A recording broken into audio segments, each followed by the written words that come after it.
Hey, Demented Dimension. Now, I've tried several times to try to get this, the length of this down, and it's not working. So if I run over, I run over. I'm making two parts. Fuck it.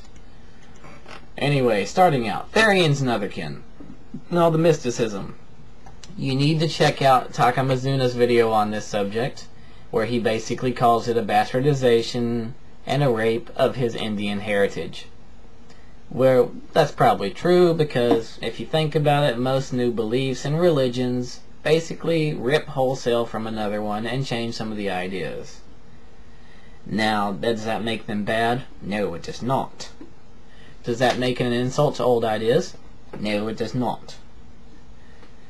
But it's probably true that it was inspired by such. That's the word that I will use. Anyways, now, as far as the relation to the furry fandom, I really don't think that there is one.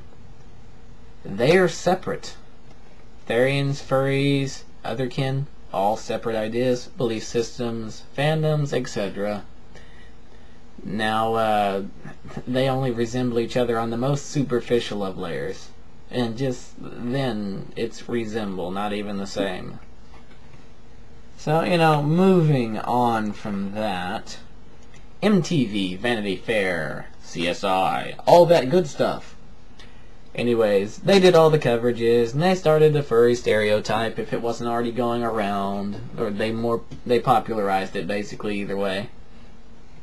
And because of that, that was the common perspective on what a furry was, and the common information available, and thus the common reason for furries joining the fandom.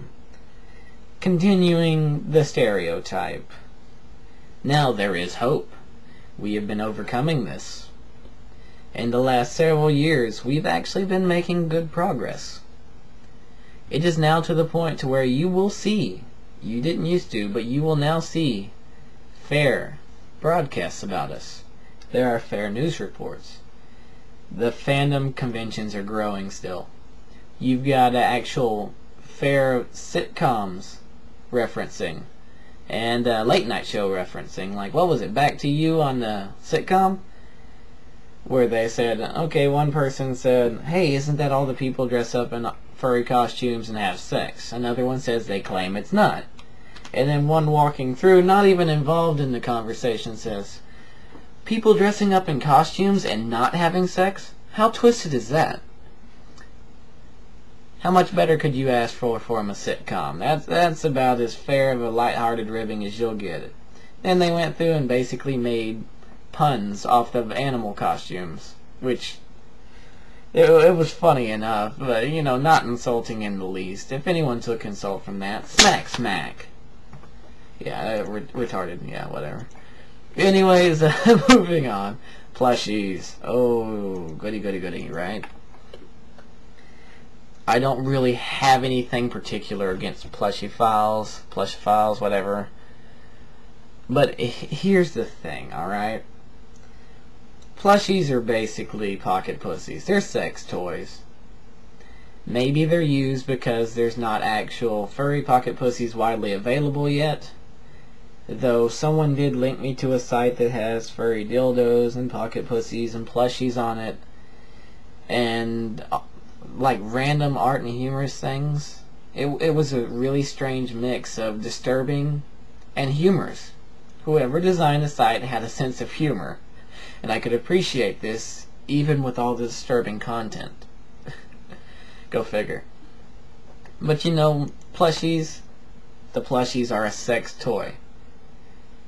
And I'm going to take a moment out from the video to speak directly to plushophiles if there's any here. Oh my god, it's a sex toy. Treat it like a sex toy. Do not go and use it and put it on the shelf.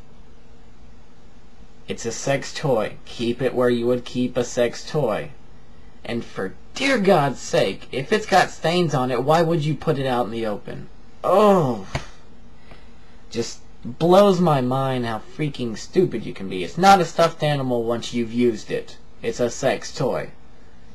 Treat it as a sex toy. Back on subjects here.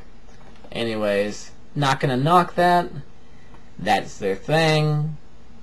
You know, I'm not going to knock it any more than any other particular kink. Their choice.